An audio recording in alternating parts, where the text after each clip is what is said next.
Here is how to sign up on Claude AI. Click on that continue with Google as if your account has been registered on your smartphone.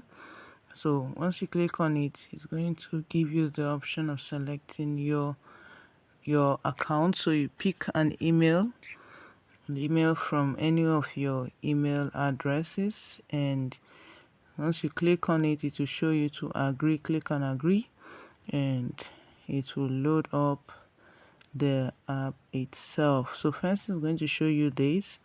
So what you need to do is put in your username, which name you want to use.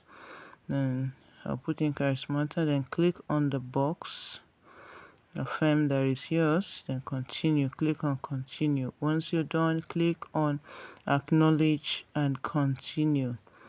Once you're done, also click on sound good and let's begin.